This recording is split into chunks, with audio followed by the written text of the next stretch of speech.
తత్సత్.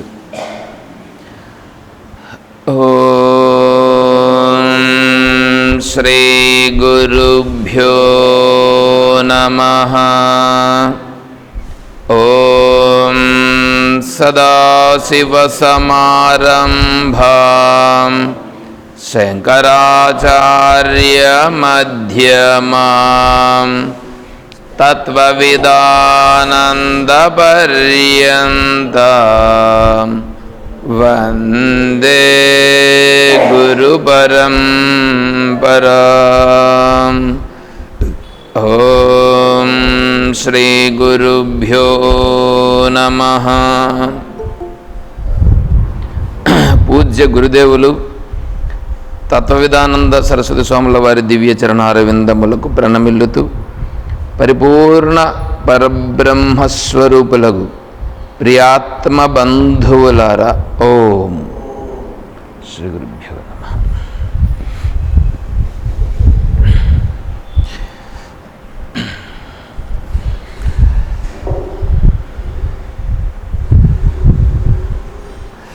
బ్రహ్మజ్ఞానావళిమాల. ఓం నిత్యశుద్ధ విముక్తోహం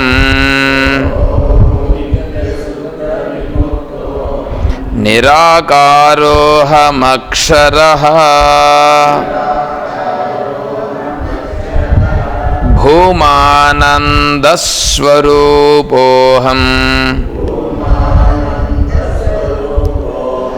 అహమేవాహమవ్యయః.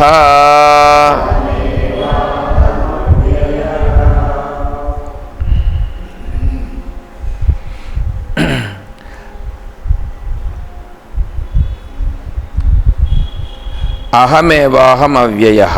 ఇక్కడ బ్రహ్మను గురించి చెప్తున్నారు. బ్రహ్మను గురించి చెప్తున్నారంటే బ్రహ్మ ఎవరో ఉండారు, నేను వేరే అని అనుకోబోతారు. ఆ ఆత్మకే బ్రహ్మ అని పేరు. బ్రహ్మన్నా ఆత్మన్నా ఈశ్వరుడన్నా ఒకటే. ఇప్పుడు నేను బ్రహ్మ, బ్రహ్మే నేను. కాబట్టి నా గురించి చెప్తున్నారు ఇక్కడ.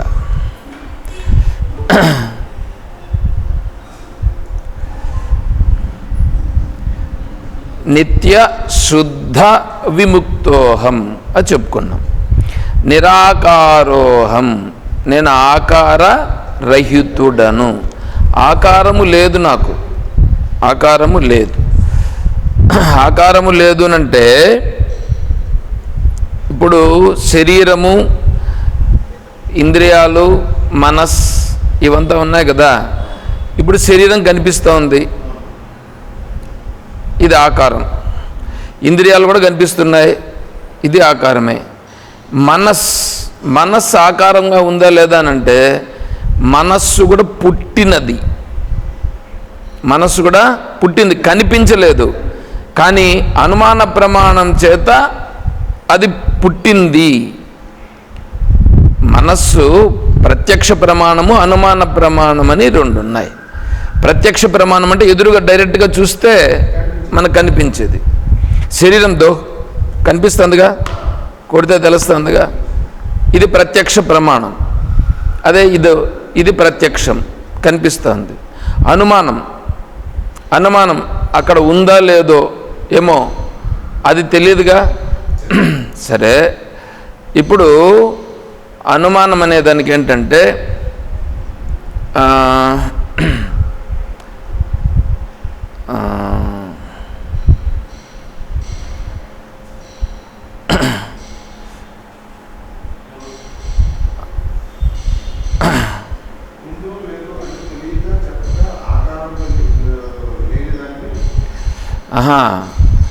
అనుమానమునంటే ఉన్నది అని దానిని గెస్ చేయుట. ఇప్పుడు మనకు పొగ కనిపిస్తోంది, పొగ కనిపిస్తుంది కానీ అగ్ని కనిపించలేదు. అగ్ని కనిపించలేదంటే ఇప్పుడు పొగ కనిపిస్తుంది, అగ్ని ఉందా లేదా? నువ్వు పొగను కనిపించింది కాబట్టి అగ్ని ఉంది అని చెప్తాం.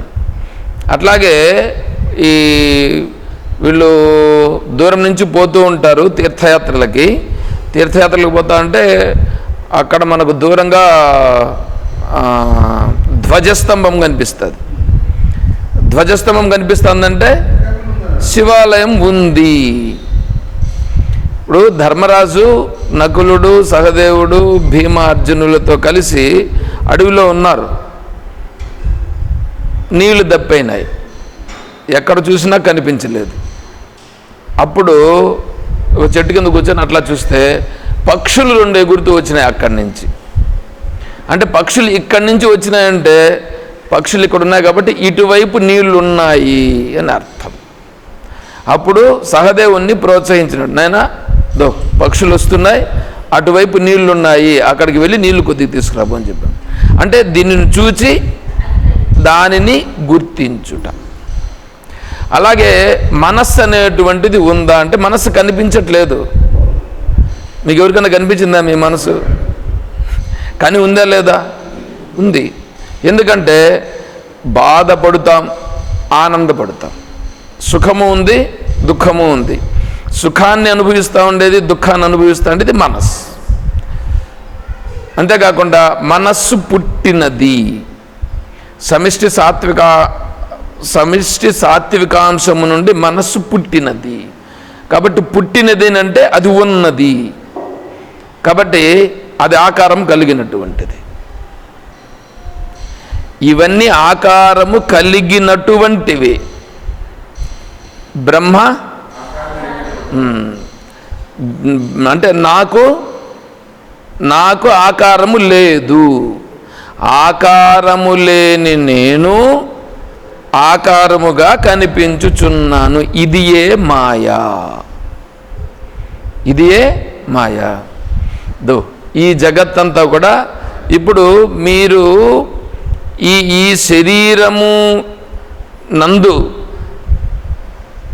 మీకు శరీర భావన, దేహ భావన ఉంది కాబట్టి అందుకే దీనిని త్వం పదార్థం అని అంటున్నారు. త్వం పొద్దున్నే విచారణ కూడా చేశాంగా. ఆత్మ అనేటువంటిది ఏమిటి? ఆత్మ కహ, ఆత్మ అంటే ఏంటి? స్థూల సూక్ష్మ కారణ శరీర వ్యతిరిక్తం, అన్నమయ ప్రాణమయ మనోమయ విజ్ఞానమయ ఆనందమయ కోశ అతీతం, జాగ్రత్త స్వప్న సుషుప్తి అవస్థాత్రయ సాక్షి, సచ్చిదానంద రూపం. ఇది ఇక్కడ ఆత్మ. దీన్ని త్వం పదార్థం అని అంటారు. త్వం అన్నప్పుడు ఏంటంటే తత్ త్వం అసి కదా. దాంట్లో తత్ అన్నప్పుడు ఏంటంటే తత్ అనేది అది ఉండని, దాని కథ అట్లా ఉండని. త్వం అంటే ఇది, త్వం అంటే ఇది. సో దీన్ని గురించి చెప్తున్నారు కదా ఇప్పుడు. త్వం అంటే ఇది, తత్ అంటే అది. అంటే నాకు 2 శరీరాలు ఉన్నాయని చెప్పినామా?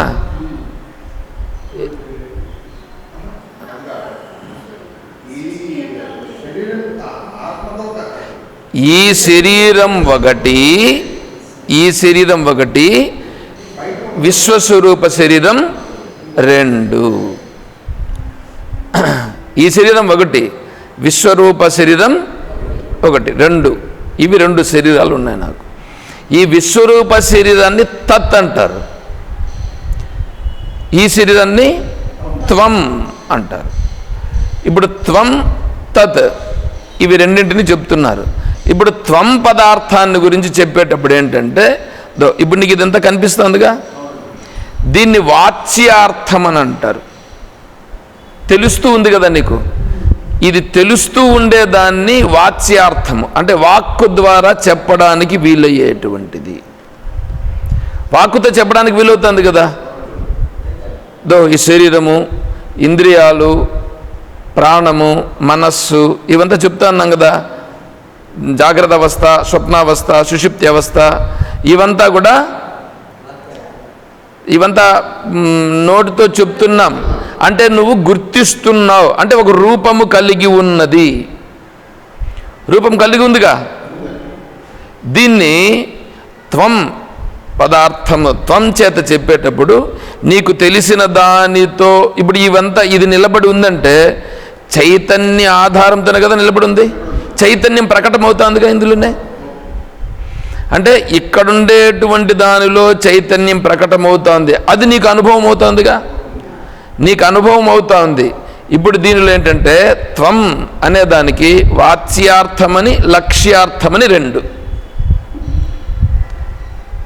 వాచ్యార్థము, లక్ష్యార్థం. వాచ్యార్థం అంటే నీకు తెలియబడేది, లక్ష్యార్థం అంటే నీకు తెలియబడకుండా అది చెప్పడానికి వీలు కాకుండా ఏదైతే ఉన్నదో అది లక్ష్యార్థం, అది లక్ష్యార్థం అవుతుంది. అంటే ఇప్పుడు శాస్త్రం ఇప్పుడు ఏం చెప్తుందంటే, ఇప్పుడు మనకు ఏదైతే బ్రహ్మ అయి ఉన్నదో ఆ బ్రహ్మను నీకు తెలియ చెప్పాలి. ఆ బ్రహ్మ నువ్వేనయా అని చెప్పాలి. ఆ బ్రహ్మ నువ్వేం చెప్పాలనంటే నీకు కనిపించేటువంటివన్నీ కూడా ఏది ఉండదు వాటిని చూపించి ఇది కాదని చెప్పి నీకు దాన్ని చూపించాలి. దానికి అన్ని విధాలుగా చెప్పుకొని వచ్చి లాస్ట్ అండ్ ఫైనల్ ఇక్కడికి వచ్చిందన్నమాట. ఇప్పుడు అంటే అన్ని స్టెప్స్ దాటుకున్న తర్వాత ఫైనల్ స్టెప్లో వచ్చింది ఇప్పుడు ఇక్కడికి. త్వం, త్వం అంటే శరీరం, శరీరముతో కలిసి ఉన్నటువంటి చేతన ఉందిగా ఇక్కడ. ఇప్పుడు ఈ శరీరంతో మీకు మూడు చెప్పాను. ఏంటంటే శరీరము, శరీరముతో కలిసినట్లుగా ఉన్న చైతన్యము, శరీరముతో కలవకుండా ఉండే చైతన్యం. ఇప్పుడు శరీరం అనేటువంటిది, శరీరంతో కలిసినట్లుగా ఉండే చైతన్యం అనేది వాచ్యార్థం, తెలియబడుతున్నటువంటిది. లక్ష్యార్థం అనేటువంటిది ఏది ఉందో అది దీనికి ఆధారంగా ఉండేటువంటిది లక్ష్యార్థం. కలిసి లేదనంటే అది ఆడన ఉందా, దూరంగా ఉందా?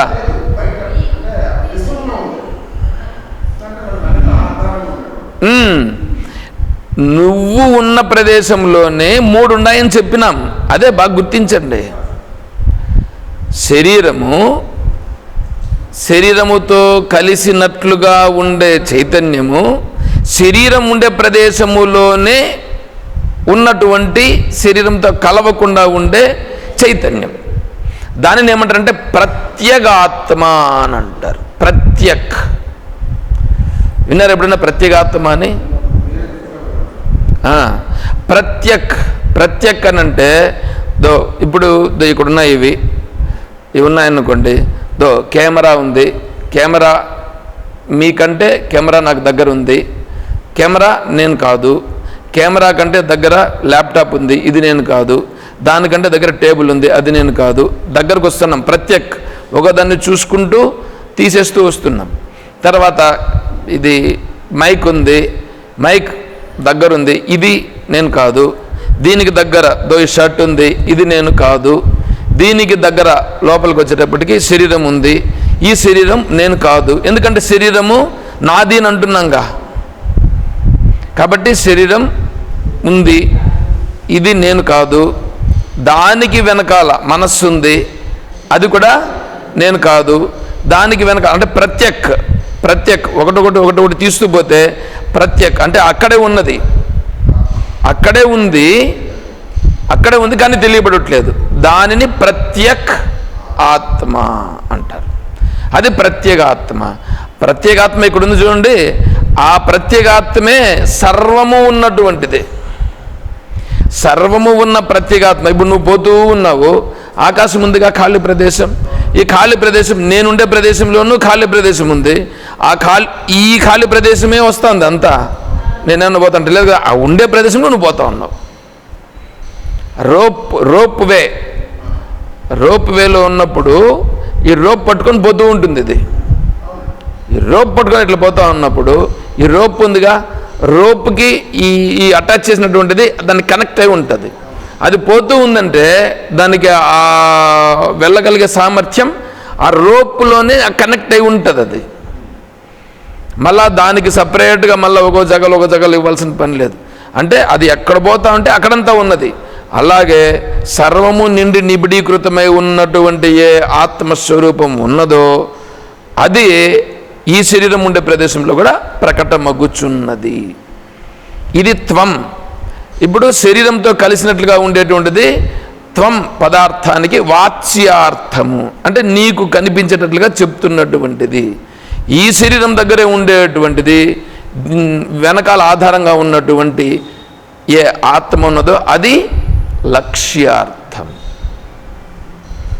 తర్వాత ఈ నీకుండేటువంటి రెండవ శరీరం ఉందిగా, రెండవ శరీరం అనేటువంటిది ఈ విశ్వరూపంగా ఉన్నటువంటిది. ఈ విశ్వరూపంగా ఉన్నటువంటి రెండవ శరీరము ఆ శరీరముతో కలిసినట్లుగా ఉండే చైతన్యము, దానితో కలవకుండా ఆధారంగా ఉండే చైతన్యం.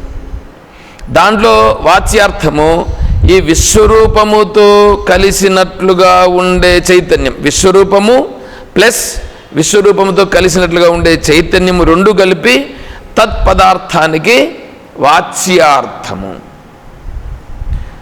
తర్వాత ఈ తత్పదార్థానికి ఏదైతే తత్పదార్థంతో కలవకుండా సర్వము నుండి నిబిడీకృతమై ఉన్నదో చైతన్యము, ఆ చైతన్యము తత్పదార్థానికి లక్ష్యార్థము.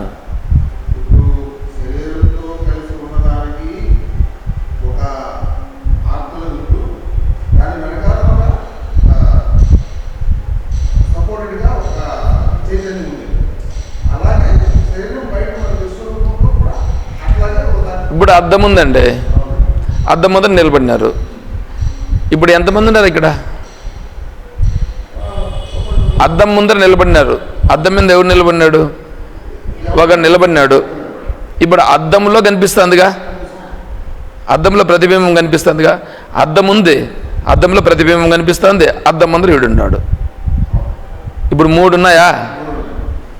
మూడు ఉన్నాయి. ఇప్పుడు అద్దం శరీరం అనుకో,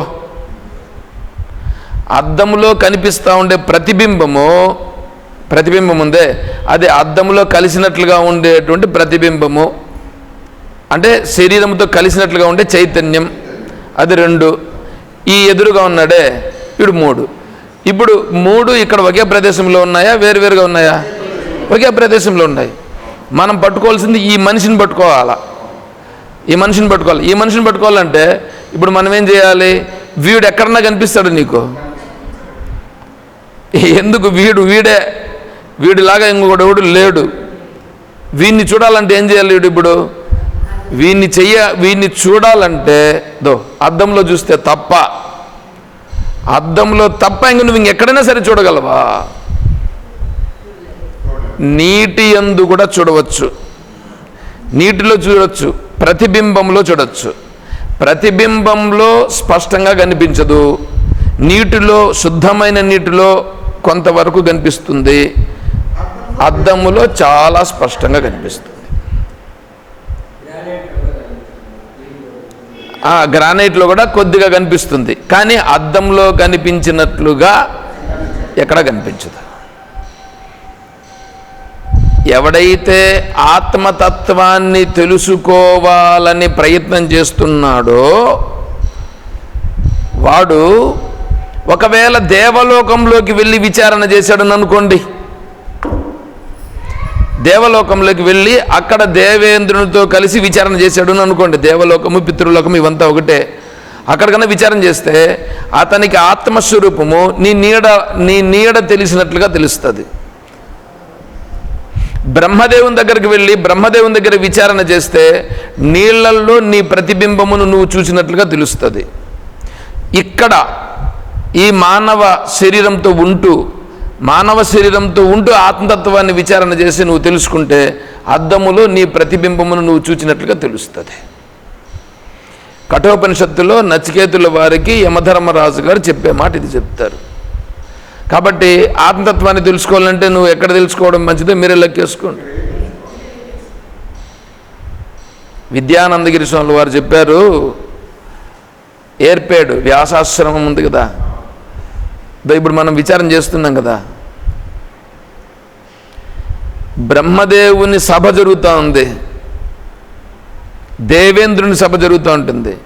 దేవేంద్రుని సభ గొప్పదా, బ్రహ్మదేవుని సభ గొప్పదా, మన సభ గొప్పదా? మన సభ అంటే మనం ఏం విచారణ చేస్తున్నాం ఇక్కడ?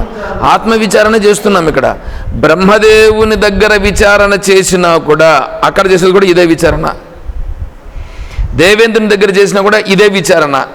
ఇవి కాకుండా కూడా వేరే జరుగుతూ ఉంటాయి. ఇదే ప్రదేశములోనే మనం కాకుండా వేరే వాళ్ళు ఎన్నో మాట్లాడుకుంటూ ఉంటారు. ఇక్కడ ఎన్నో సభలు జరుగుతాయి. ఎన్నో సభలు జరిగినా ఆ సభలకు ఈ సభకు తేడా ఉందిగా. అందుకని బ్రహ్మసభ కంటే బ్రహ్మలోకములో ఉండేటువంటి బ్రహ్మ సదస్సు ఏదున్నదో ఆ బ్రహ్మ సదస్సులో నువ్వు పాల్గొనాలంటే ఎప్పుడు పాల్గొనాలా? శరీరం వదిలినా కూడా పాల్గొనవో ఎవరికేం తెలుసు. కాబట్టి ఇప్పుడే నువ్వు పాల్గొంటున్నావంటే ఆ సభతో సమానమైనది. ఇంకా ఎక్కువ మాట్లాడితే దానికంటే కూడా ఇంకా ఎక్కువ గొప్పది. ఏం చెప్పాలి చెప్పండి? అటువంటి సభలో ఉన్నాం మనం. ఇది త్వం పదార్థానికి సంబంధించి. ఇప్పుడేమి మనం నిలబడున్నాం, అద్దంలో చూసినాం, అద్దంలో చూసి తల దూకున్నాం, బొట్టు పెట్టుకున్నాం, డ్రెస్ అంతా టైగి అంతా కట్టుకున్నాం, చూసుకున్నాం, అంతా అయింది. ఇప్పుడు అద్దంతో పని ఉందా? అద్దం నిడిచిపెట్టేసినాం, మన పాటికి మనం పోతుంటాం. అద్దం అంతే కదా ఉపయోగపడింది, అంతేగా. ఈ శరీరం కూడా అంతే, ఈ శరీరం కూడా అంతే జస్ట్. అందుకని ఏం చేస్తారంటే త్వం పదార్థ విచారణ చేసి తత్పదార్థ విచారణ చేసిన తర్వాత ఈ వాచ్యార్థాన్ని విడిచిపెట్టేస్తాం. వాచ్యార్థం అంటే అద్దంతో ఇంకేం పని ఉంది? అద్దంతో ఏం పని? అద్దముతో నన్ను నేను సరిచేసుకొనుట కొరకు పని, అంతే. నేను ఆత్మస్వరూపమని తెలుసుకొనుట కొరకు, నేను ఆత్మస్వరూపముని గుర్తించుట కొరకు, ఆ ఆత్మస్వరూపమును దృఢము చేసుకున్నట కొరకు ఈ శరీరం, అంతే. అయిపోయింది. తత్పదార్థం కూడా అంతే. ఈశ్వరుడు కూడా అంతే. ఆ ఈశ్వరుడు ఇప్పుడు ఆడుండేది ఎవరు? నేనే. ఇప్పుడు ఈడుండేది నేనే, ఆడుండేది నేనే, అన్ని ప్రదేశాలలో ఉన్నది, అంతటా ఉన్నది కూడా నేనే. అయిపోయింది. ఇప్పుడు తత్పదార్థంలో ఉండేటువంటి వాచ్యార్థం పోయింది, త్వం పదార్థంలో ఉండేటువంటి వాచ్యార్థం కూడా పోయింది. రెండు ఒకటే. అసి దాన్ని కలుపుతారు. వీటన్నింటికి ఒక విచారణ ద్వారా ప్రతిదాన్ని స్టెప్ బై స్టెప్ విచారణ చేసుకుంటూ అన్నింటినీ విచారణ చేసి ఒక్కొక్క దాన్ని తీసి పక్కలో పెట్టుట. ఏది స్పష్టంగా తెలుసుకోవాలన్నా దాన్ని తెలుసుకుని అక్కడ నిలబడుట. అప్పుడేమవుతుంది? ఆకారం అంతా పోయింది. ఆకారం తీసిపడేశాం. ఎప్పుడు తీసిపడేయాలది? ఆ ఆకారము ఉన్నట్లుగానే, శరీరం ఉన్నట్లుగానే ఈ విచారణ చేసి ఈ ఆకారము నేను కాదు అని తీసేయాలి. తీసేయాలంటే తీసిపడేయమని కాదు, నీ భావనలో దృఢం చేసుకొని దృఢంగా ఉండిపోవడం. అది నిరాకార. నేను నిరాకారుడను, నన్ను చూసిన వాడెవడు లేడు, నన్ను నేనే చూసుకుంటున్నాను. నెక్స్ట్ అదే ఉంది, అది వస్తాం. నెక్స్ట్ అక్షర. అక్షర అంటే క్షరము కానిది. క్షరం అంటే నాశనమయ్యేది. క్షరం అంటే నాశనమయ్యేది. అక్షరం బ్రహ్మ పరమం చెప్పినాడు కదా, భగవంతుడే చెప్పాడు. కాబట్టి అంతా నాశనం అయిపోయేదే. ఈ నాశనమయ్యేటువంటివి వాటిని 2 పేర్లతో చెప్పినారు. ఏమంటే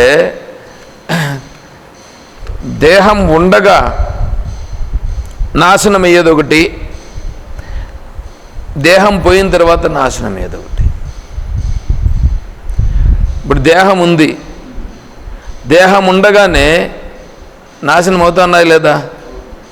శరీరం అంతా ఫస్ట్లో పట్టుకునేదానికి ఎంత నైస్గా ఉన్నింది, మృదువుగా ఉన్నింది, దాని నుంచి బాగా దృఢంగా వచ్చింది, తర్వాత కొద్ది కొద్దిగా మెత్తపడుతూ వచ్చింది, తర్వాత లూజ్ అయ్యింది,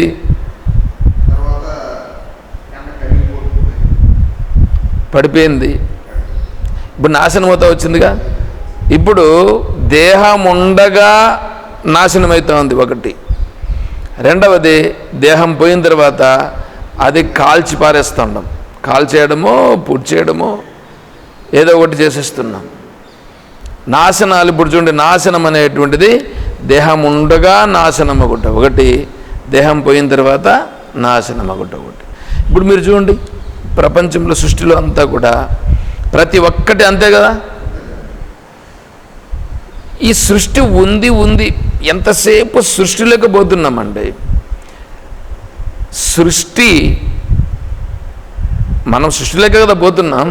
సృష్టి ఉందని పోతున్నాం. సృష్టి ఉందా?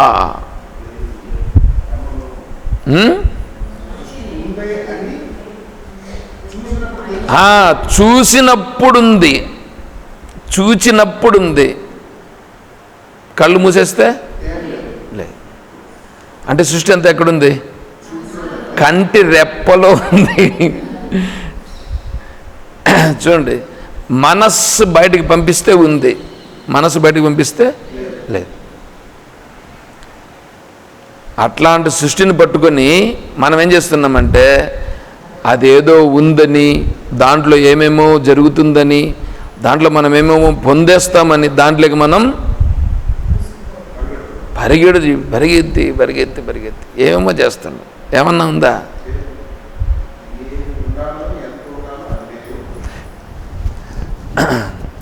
కాబట్టి అసలు సృష్టి అనేటువంటిది నా దృష్టిలో ఉంది అనే స్థితికి ముందురా. అప్పుడు వస్తే ఏమవుతుంది తెలుసా? అప్పుడు వస్తే నేను చూస్తున్నాను, ఉంది, అది లేదు, ఇదేదో ఉంది, బాగుంది, చూస్తాం, బాగానే ఉంది, ఇట్లా కూడా చూస్తున్నాం. అప్పుడు ఇది ఉంది, ఇవంతా లేవు. అది ఫ్రెష్ అయిపోతుంది. ఇప్పుడు ఇప్పుడు నువ్వు ఎప్పుడైతే చూస్తున్నావో ఇప్పుడే చూస్తున్నావు. నేను మీకు నిన్న మనం ఏదో చెప్పినట్లు గుర్తున్నది నాకు. ఇప్పుడు మీరు ఫ్రెష్గా ఒకరిని చూస్తున్నారు. ఫ్రెష్గా చూడండి,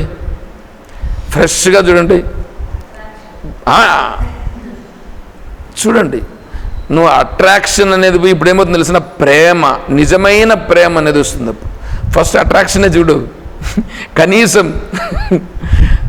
భార్యను భార్యగా చూడకుండా ఫస్ట్ చూస్తున్నట్లుగా అట్రాక్టివ్గా చూడు. అప్పుడు నువ్వు మాట్లాడే విధానం మారుతుంది. భర్తను భర్తగా చూడు, ఫస్ట్ చూస్తున్నట్లుగా చూడు. భార్యే భర్తే కాదనట్లేదు. అవి రెండు వారగబెట్టు.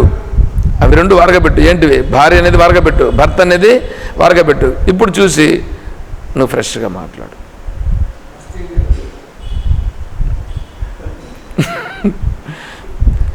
ఎప్పుడు చూసినా,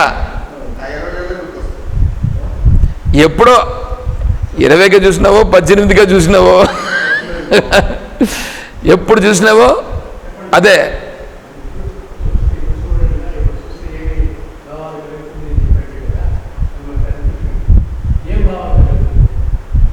నువ్వు ఫ్రెష్గా చూసి చెప్పు.